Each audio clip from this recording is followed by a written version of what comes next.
C'est pas du vent.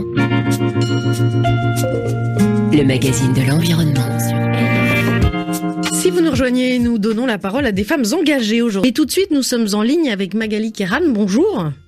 Bonjour à tous et à toutes. Alors, vous êtes urbaniste, vous êtes partie au Pérou pour créer un bureau d'études et aujourd'hui, vous plantez des arbres dans le quartier le plus défavorisé et le plus peuplé de Lima. Alors, ça peut sembler un peu incohérent, mais finalement, vous n'avez pas changé d'objectif. Votre objectif, c'est de créer du lien social. Exactement, oui, entre le métier d'urbaniste et l'action que je mène aujourd'hui avec mon association, l'objectif est effectivement de créer du lien social, de créer un espace urbain de qualité à travers effectivement la plantation d'arbres. On est sur des collines très arides et désertiques. Alors on n'est pas dans le quartier le plus défavorisé de Lima, mais effectivement on est dans le quartier le plus peuplé, plus d'1 million d'habitants, avec moins d'1 mètre carré d'espace vert par habitant.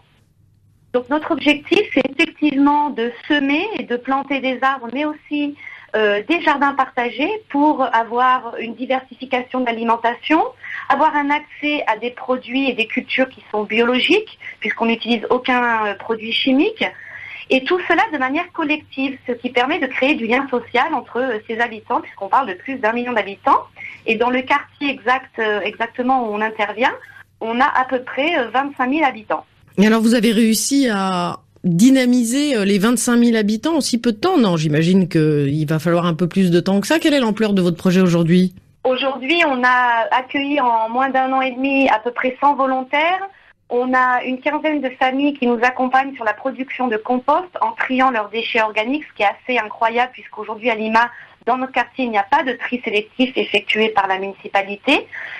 Et on a aussi une vingtaine de vendeurs du marché municipal qui eux aussi mettent de côté leurs déchets organiques pour pouvoir produire avec nous du compost. On est à plus de 500 kilos par mois. Et ensuite, on a des personnes qui nous accompagnent sur nos journées. On organise environ 2 journées par mois pour planter des arbres et pour cultiver. Et aussi des activités, par exemple, faire du compost, comment ça se réalise. Donc des petits ateliers de formation. Dans moins d'1 mois, on va faire un atelier sur la construction plutôt, d'une toilette sèche.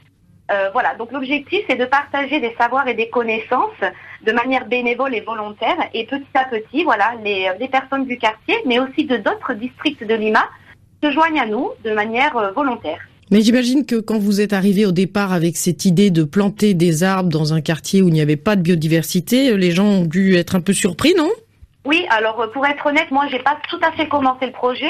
C'est un habitant qui s'appelle Carlos Colonia, qui est aujourd'hui mon partenaire de projet, mon associé, qui a commencé à planter des arbres et des plantes. Et effectivement, il n'a pas reçu tout de suite, on va dire, un soutien. Mais les gens regardent de loin et au fur et à mesure, on commence à nous connaître. Et au fur et à mesure, nous, on ouvre, entre guillemets, les portes, parce qu'on est dans un espace ouvert, donc il n'y a pas de porte. Mais on ouvre un petit peu le cœur de notre projet. Et on invite les personnes à nous accompagner de diverses manières. Le plus souvent, les personnes pensent qu'il faut payer ou qu'ils ne sont pas capables de planter, qu'ils ne sont pas capables de cultiver. Donc de manière très humble, nous, on leur offre la possibilité de le faire et ça se fait petit à petit. Mais c'est un projet de toute une vie. On a plus de 500 hectares à récupérer de cet écosystème qui est en grand danger face à plusieurs usages qui sont un petit peu, on va dire, menaçants. Donc ça, c'est un projet qui prendra des années pour se concrétiser. Mais par des petites actions quotidiennes, on se rend compte qu'on grandit, tout comme les plantes et les arbres qu'on plante tous les jours. Et j'imagine que vous avez du coup réussi à recréer du lien social ? Oui, on a du lien social avec certains habitants qui se retrouvent durant nos journées de volontariat.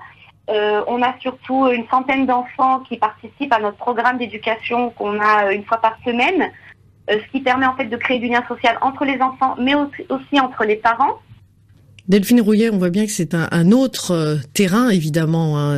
Lima, au Pérou, c'est pas du tout le même contexte que les villages du sud-est de Madagascar avec lesquels vous travaillez, mais il y a quand même un discours un petit peu commun de sensibilisation, d'éducation, de aller chercher les gens pour tous les réunir autour d'un même projet. Tout à fait, c'est exactement ça, quoi. C'est d'abord informer, parce que c'est vrai, nous, quand on a commencé, les gens étaient très très étonnés d'être à côté de ce lémurien avec lequel ils vivent depuis toujours, et de penser qu'il n'y en avait pas ailleurs et qu'il était extrêmement en danger, ça a été une grande découverte.